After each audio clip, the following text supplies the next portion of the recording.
So you're driven by big aspirations. You want to succeed and live the life you've always pictured. But there's one issue. You're lazy. You know exactly what needs to be done, yet you don't do it, and this leads to a sense of guilt.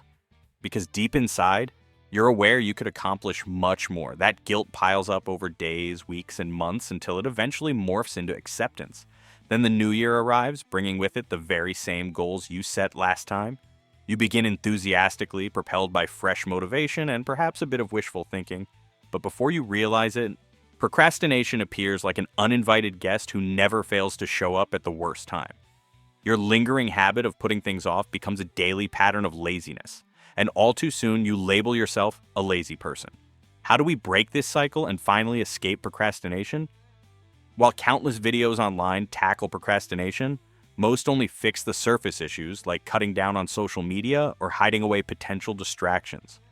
These techniques might help briefly, but they rarely dig into the deeper problem, the root cause behind procrastination, which can be summed up by one term: inertia. In physics, inertia is the tendency of an object at rest to remain at rest, and an object in motion to keep moving unless acted upon by an outside force.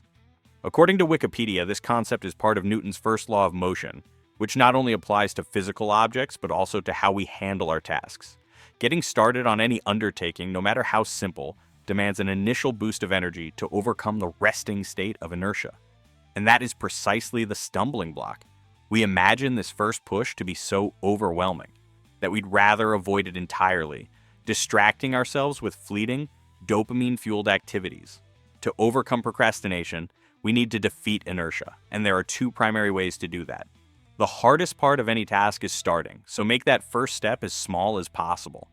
If you tell yourself, I must finish my entire 5,000-word essay right now, the mental hurdle is huge, and you'll likely avoid it. Instead, if you say, I'm just going to write 50 words, the inertia isn't nearly as intimidating, and you won't have to rely as much on sheer willpower.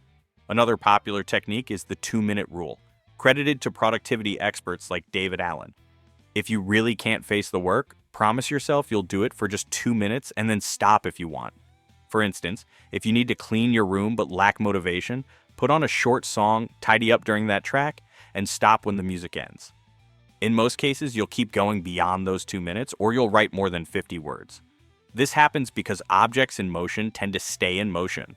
So once we're up and running, we gain momentum that propels us further. Initially, it's like pushing a boulder uphill, but once we clear that first barrier of inertia, it's all downhill from there. That's why the first push must be small and doable. In other words, lower the stakes and start with just 2 minutes.